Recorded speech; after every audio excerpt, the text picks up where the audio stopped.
What's up, ladybots and gentle droids? I am Dylan, the TechnoGiz guy, and today we're adding an SDR receiver to a radio in my truck and doing it through a tablet.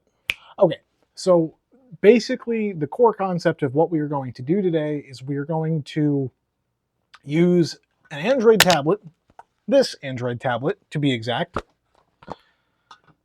so that I am able to have an SDR waterfall for my ICOM IC-7100 that I use in my truck. The reason that that radio is in my truck is because it does both VHF, UHF, and HF at 100 watt. Fantastic little radio that I picked up on Marketplace for a fantastic price. However, I have grown quite spoiled with my 705 and my 7300, both of which are right behind me. And they have those big, beautiful waterfall displays, and you can see the band and you can touch on signals, and it's just wonderful. When I'm traveling, which albeit in my truck is not all the time, I like to be able to just take a glance, see where a signal is, and then tune to it. What this setup lets me do is I can either touch on the screen of the tablet and it will tune the radio to that signal, or I can see the signal and I can just tune the radio and it will follow the SDR with it. Now, the tablet is not the only controlling factor for this. You will need some extra hardware.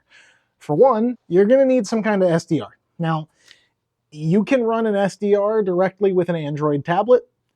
Specifically one of these RTL SDRs. I don't know if you can run other ones, but these in particular, you can install the driver for and they will work on Android.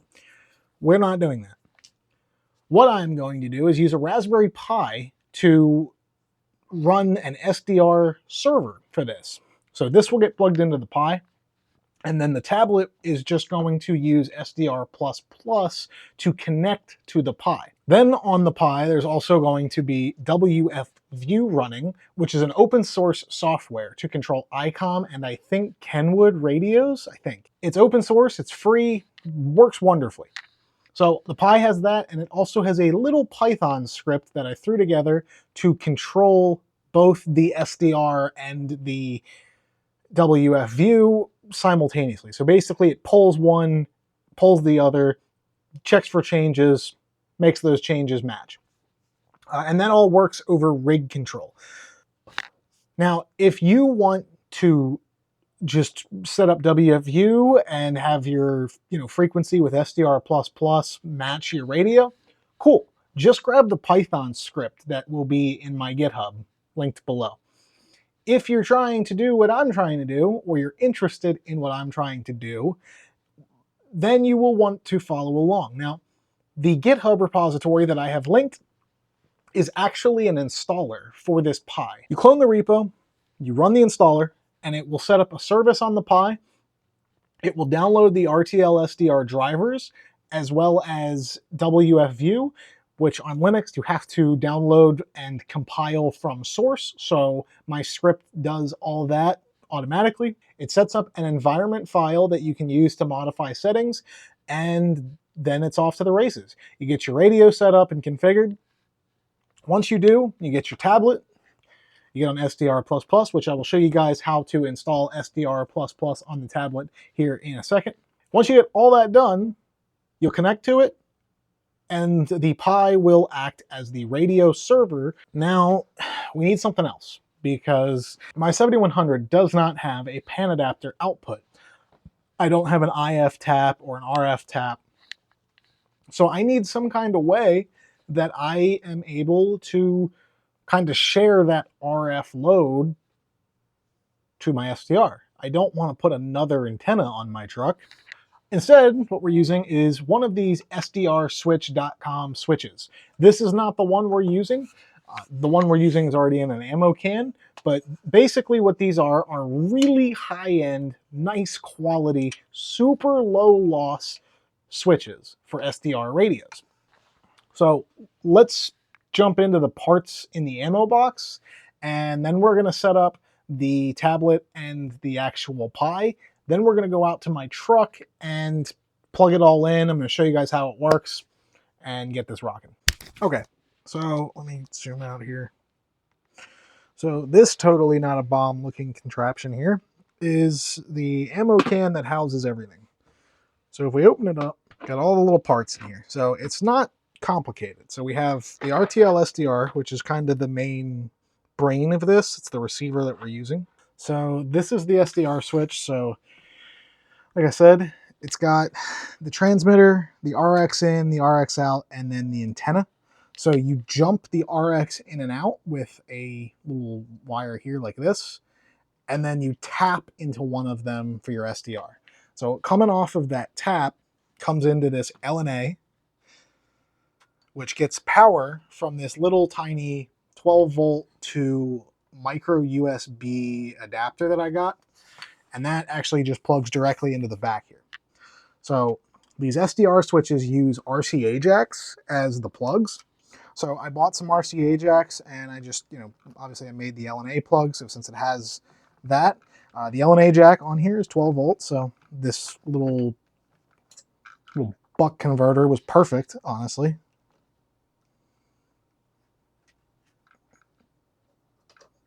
Plug that in. I'm not running an amp, so I don't need anything for PTT on that. And then I have my PTT jack and then power for the actual switch because there's a relay in there. Since those are RCA cables, I literally just bought RCA extensions. And the red one is power, the white one is PTT. And then you'll see it when we get out to my truck. I just made the cable that plugs into the accessory jack for my 7100. It has RCA male jacks, the same as this plug over here. And it literally just plugs right in. So once you have the LNA and its little power adapter, from the output, it goes to the RTL SDR, which then plugs into the Pi. Besides the RCA jacks, there's this cable, which plugs into my antenna controller that I have in my truck. And then there's this cable that plugs into the actual radio in the truck. The reason that these have these connectors on there, they're just little adapters for the B and C cables, is because without this setup in the truck, the radio just plugs into the antenna controller. So this was kind of built to be able to go in and out right in between. But yeah, so that's basically it. Those are the parts, pretty simple. Basically how this works is it's got this tap, so it's always, the SDR always can hear what's coming on the antenna until you go to key up. When you go to key up, as soon as this gets a PTT from your radio, it closes the relay and the RF side closes. So you can't get your tap anymore. And then this is just a cheap generic ammo can that I picked up to house everything. Actually, I already had that laying around. I didn't pick it up just for this project. Then I want to talk about the tablet. I was going to make a video about this tablet by itself, but it didn't make enough content for me, so it's going to get lumped into this. Basically, this was a really cheap, like $160 tablet that I got on Amazon because I didn't actually own a good Android tablet. The only decent Android tablet I own is my notebook, and it's not exactly a good SDR tablet since it doesn't exactly have a normal screen. It's a notebook. So this is a Samsung A9 Plus. It's a last year model, but I got it on Amazon. It has been really snappy. I've had this thing for probably about a month now. I've been using it for a bunch of web apps. I've loaded this on here. Obviously, this was the main reason for this being bought. But honestly, I've come to really like it. And honestly, I'd recommend this over any other tablet in the price range. If you don't mind Android and you need a cheap tablet, for sub $200, get this instead of getting like a Kindle Fire. Specs of this tablet, it has an 11-inch TFT LCD display that comes in at 1920 by 1200. It weighs 480 grams. It's got an 8-core Snapdragon 695 processor, which is not top of the line by any means, but it's not low spec either. You can get this with 4 or 8 gigs of RAM. The one I picked up on Amazon has 4 gigs, which I don't seem to really notice too much. Storage options are 64, 128, or 256. It also has micro SD card expansion. It's got a 7,040 milliamp hour battery, an 8 megapixel rear camera, and a 5 megapixel front camera. Because like I said, I was going to make a whole video about this. The good things about this tablet: battery life is great. It's got a pretty good screen on it. It's light, feels, you know, solid. Price was good. It was sub $200. That's great. It has a headphone jack, which is really neat. Nothing else I own besides my MacBook has a headphone jack. It supports Samsung DeX, so if you hook it to a USB-C dock, you can actually turn it into like a little laptop style type of thing. And it came with very minimal bloatware. So that's why I say if you're going to get a cheap tablet, get one of these instead of like a Kindle Fire. Because the Kindle Fires spam you with ads unless you root them. This not only came with minimal bloatware, but almost all of it I was able to uninstall. And it was all just like Samsung's crap that like they make you go through. But I just uninstalled it or disabled it. Some of the bad things about it, the cameras could be better, but honestly, nobody but your grandparents is taking pictures on their tablet doing one of these. Or if they're doing one of these, the speakers, they could be a little bit better on the tablet. I thought they were okay, but they could be better. You can't buy the keyboard folio that's supposed to connect to these little pins on the bottom. It's like folds and has a keyboard. Not that I was going to, but that's the only thing that I can tell that they ever made for this that would work for it. And you can't buy it anymore, new at least. So that kind of sucks. I kind of touched on it, but the accessory connector that's here is basically useless since you can't buy a new keyboard folio. And from what I was seeing online, they're not that good anyway. But there's no other accessories that I can tell, as of right now, that I can tell that this works with. So for the money that I paid for it, on screen here somewhere, really, really good tablet. It's kind of targeted at kids, which I don't like, but I'm not a parent, so. But yeah, this tablet has been great. And honestly, I'm really happy that I picked it up for this project because it's been a great tablet otherwise, and it's probably going to show up in a lot more projects. All right, enough talking about the tablet. Let's set up the Raspberry Pi and get SDR++ installed on this tablet, and then let's go out to the truck and get all that squared away. I have an 8 gig SD card plugged into my computer, and I have the Raspberry Pi imager here. So real quick, I already have my Raspberry Pi 4 selected, my Raspberry Pi OS with desktop selected. You can probably do this without the desktop. I don't know how at current time. Because WFView needs desktop. There is a server version, but I can't get it to work. AKA, I didn't try that hard. So 64-bit, choose storage, we're going to hit the 8 gig, and then before it hits, we're going to do Control-Shift-X. That's going to bring us into the hidden menu of the Raspberry Pi imager. I'm going to set the host name here. I'm going to set my username and password, set my locale settings, save all that stuff. I have some SSH keys that I loaded in, and nothing in options. We're going to save, click next. It's going to ask us if we want to apply the OS customization. We're going to say yes to that. It's going to wipe the data. We're going to say yes, and it's going to go off and do its thing. So while the Raspberry Pi imager is doing its thing, I'm going to grab this tablet over here real quick. We're going to come to sdrpp.org/nightly, and we're going to download the APK. Now, there are also forks of SDR++ that you can grab, such as SDR++ Brown. They come with some more add-ins, sometimes some different features. I am just going to stick with standard SDR++ for this, so we're going to download the APK. It's going to ask me if I want to download it again, because I already have it downloaded. I'm going to say yes. Once it's downloaded, I'm going to say open. I'm going to update my app. For you, it'll probably say install unless you've already installed it. And we're booted up. If you get an error about unknown sources while you're installing that app on Android, just go through the settings and turn it on to where Chrome will be allowed to install apps.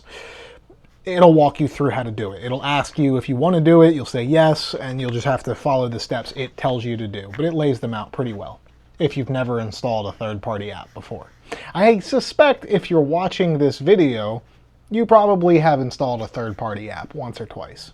Okay, so the SD card is done. I'm gonna click continue, pop that out of my computer, pull it out of its little tiny adapter with my lack of fingernails, and then I'm going to insert it into the bottom of the Raspberry Pi. I currently have the Pi plugged into Ethernet because I didn't want to configure Wi-Fi just yet. I could have, but I don't want to.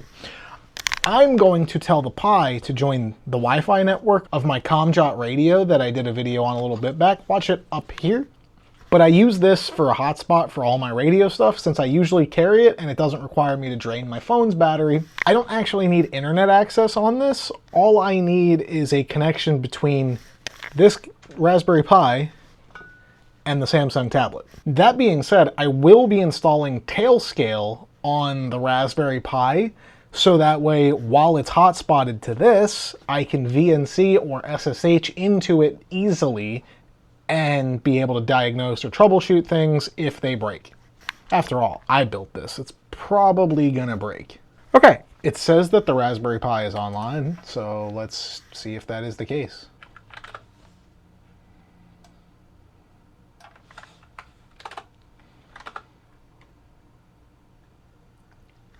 It's not working. I'm sitting here wondering why it's not coming on the network. It's because I plugged the wrong cable into it. It didn't turn on. Oh, hey look, now we got lights.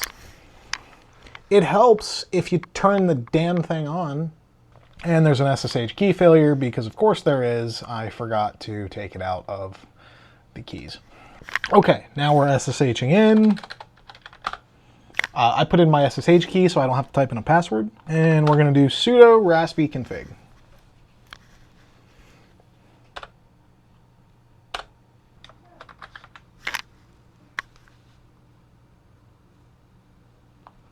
The only other thing I want to do is enable VNC. So we're going to enable VNC.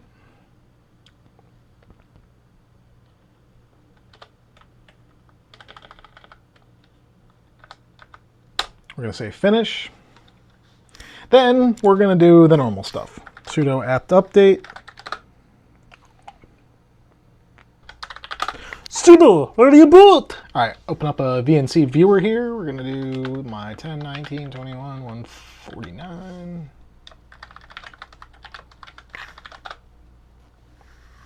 We're in.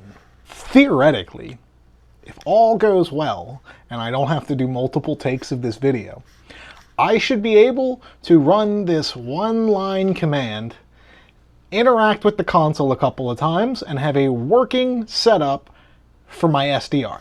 Now, like I said in the beginning of this video, if you just need your SDR software to sync to WFView, all you need is the Python script on the GitHub that's linked in the description. This is for me to be able to use this Android tablet as a panadapter in my truck. So because of that, I needed a server to run WFView and all that. So this is a fresh Raspberry Pi. My little script here, if you go to my GitHub page, I have a basically, it's not one line, but you can copy this as a single command if you so desire, and it will install WFView, the RTL SDR drivers, it will install the service that it will create, and then set up environment files and all that, and all you have to do is go in and set it. It's about as bulletproof as it can be, I think. I don't know, because this is the first time I'm testing it.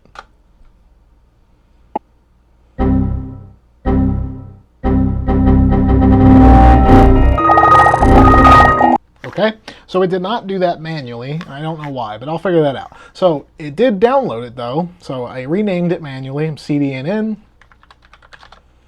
Makes it executable.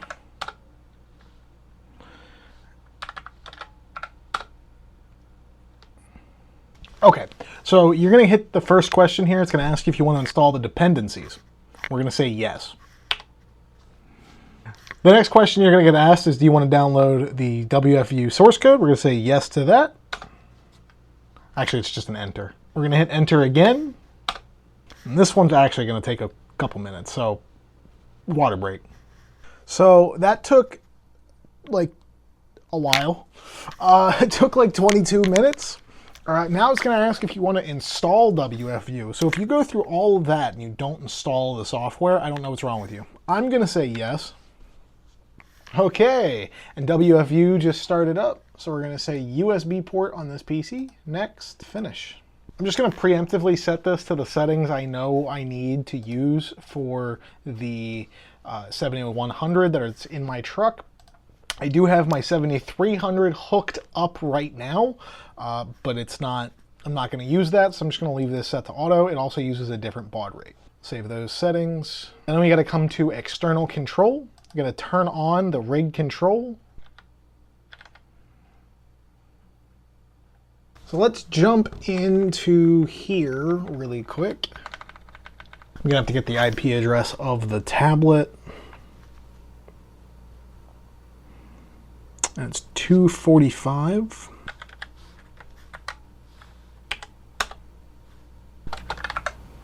Okay, so we have SDR traffic on the tablet.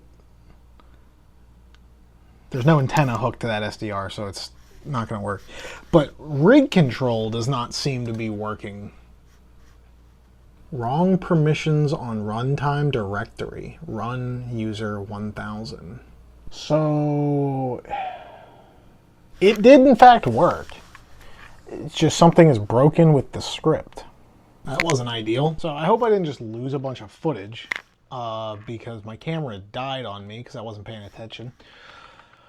But basically, the issue is, one, I have a file permission issue, and two, I renamed a variable in the Python script, and I forgot to actually change some of the code. So it's causing problems. So I'm going to fix that quickly, but when you guys watch this and you go to pull the GitHub, I will have both of those fixed. But this is just part of the process for me. All right, so now it works. So on the tablet here, you can see I can touch and tune, and on WFView it's tuning, and since it's tuning WFView, that means it's tuning my 7300 behind me. Likewise, if I come into WFView and I rotate the dial, you see that SDR++ is moving, and I can also come over here to my 7300 and move the dial, and you'll see it moving.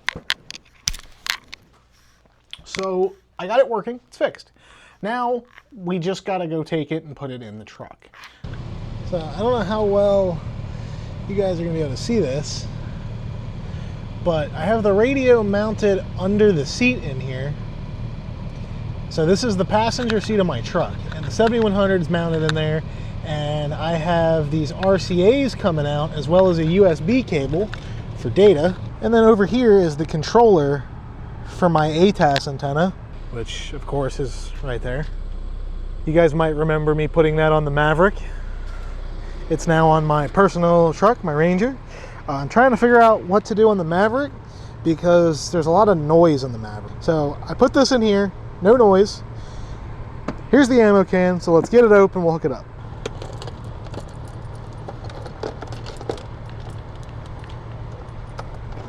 Okay. So we're here in the truck.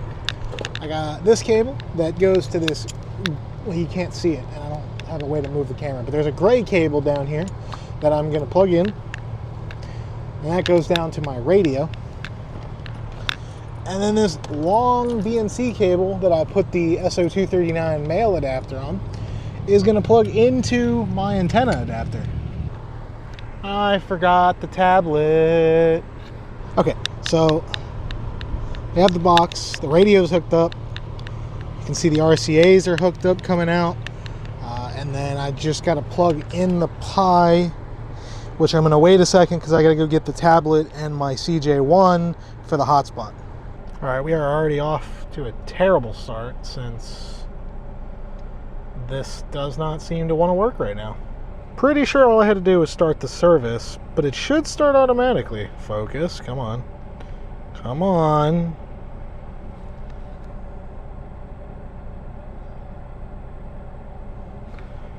So I shouldn't have to start the service, but if it works now, I'll figure out why I have to start it later. So supposedly it started. I mean, oh, there it is. And it already connected to my radio. Now we're cooking. Okay, so I'm tuned here to the FT8 frequency, 14074. and I can hear it through the radio, and I can see it on the tablet. It's got a little bit of lag, which I don't know why. It did not usually have that lag earlier, so I might need to check something with that. But if I just kind of, like, I see a signal up here, and it tuned the radio to it as well, and I missed.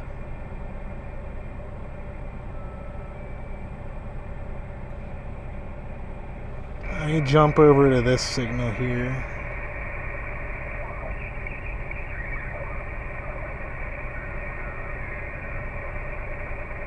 So I can just barely hear him sitting here, but I can see his signal. Now, let's say I was driving, which I can't show you because I can't hold the camera and drive and do this, but let's just say I see something on the scope that I want to look at. If I start tuning here,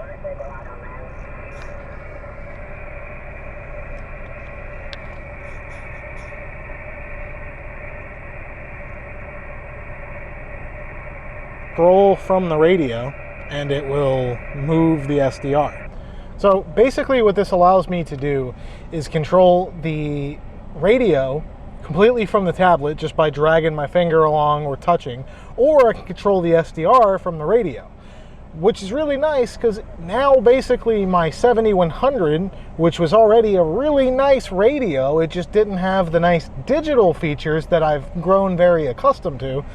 Now it basically has those features, and all I had to do was throw a computer in here.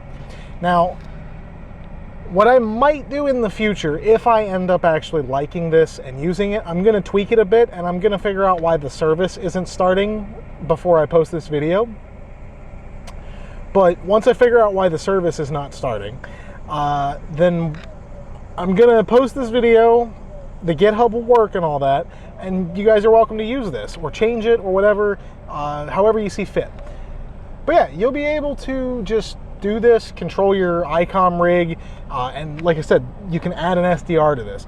Down the line, if I like this, I may end up switching out the SDR switch for an actual panadapter mod. There's a guy on this platform named TechMinds. I think he's a British guy who does like radio stuff and all that. Does great videos, absolutely phenomenal work. He did a video about a panadapter mod for the 7100, where he was able to do a low-level RF tap from the incoming, or from the IC board of the 7100, and give himself a second jack for an SDR. So that would be nice, because that would eliminate the need for that switch. Plus I want to use that switch in my actual ham shack. The other thing is, if I end up liking this, the Pi may get permanently mounted somewhere. And if I do that, then I won't need the ammo can either. So it would just be a lot easier if I had this all built in. And then, just if I flip you guys back around here, I mean, like, here's the setup from, I look over, I got the, so yeah, like I look over and I got the really nice band scope display. I got my radio, my Android Auto, and I got the actual 7100 face.